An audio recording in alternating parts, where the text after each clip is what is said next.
नमस्ते दोस्तों।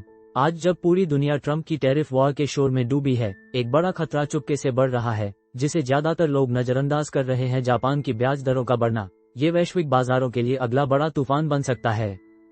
हम आपको ले चलते हैं शेयर बाजार की एक ऐसी सनसनीखेज कहानी में, जिसने भारत के निफ्टी इंडेक्स को हिलाकर रख दिया। अक्टूबर 2024 से निफ्टी अपने उच्चतम स्तर से 9% नीचे लुढ़क चुका है, और इसके पीछे का सबसे बड़ा राज है जापान की मॉनेटरी पॉलिसी। सालों तक जापान ने अपनी ब्याज दरों को शून्य बल्कि माइनस में रखा, ताकि लोग खर्च करें और निवेश बढ़े।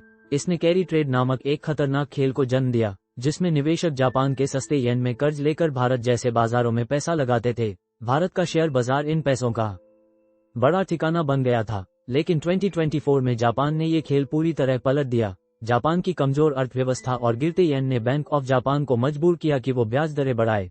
मार्च 2024, जुलाई 2024 और फिर जनवरी 2025 में 3 बार ब्याज दरें बढ़ी, -0.1% से 0.5% तक। इससे कैरी ट्रेड का जादू टूट गया।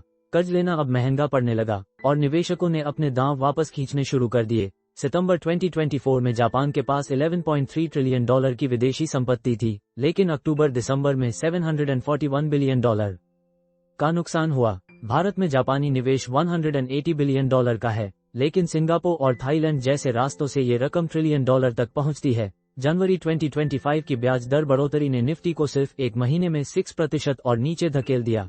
ये था वैश्विक पूंजी का वो तूफान, जिसने भारत को झकझोर दिया, और दुनिया इसे ट्रंप के शोर में नजरअंदाज कर रही है। लेकिन कहानी यहीं खत्म नहीं होती। मार्च 2025 में जापान ने ब्याज दरें नहीं बढ़ाई और भारत के बाजार में हल्की रिकवरी दिखी। मगर सवाल ये है, क्या ये तूफान थम गया, या जापान की अगली चाल वैश्विक बाजारों को और बड़ा झटका देगी? ट्रंप की टैरिफ वॉर और कॉर्पोरेट रिजल्ट्स के शोर में लोग भूल रहे हैं कि जापान की नीतियां कितनी खतरनाक हो सकती हैं। ये वैश्विक बाजारों का अगला बड़ा टर्निंग पॉइंट हो सकता है। तो दोस्तों, अब आपकी बारी है। क्या आपको लगता है कि जापान की ब्याज दरें भारत और दुनिया के बाजारों को और प्रभावित करेगी? कमेंट में अपनी राय बताइए और इस कहानी को शेयर करें। बाजार की हर धड़कन को समझने के लिए हमारे साथ बने रहें।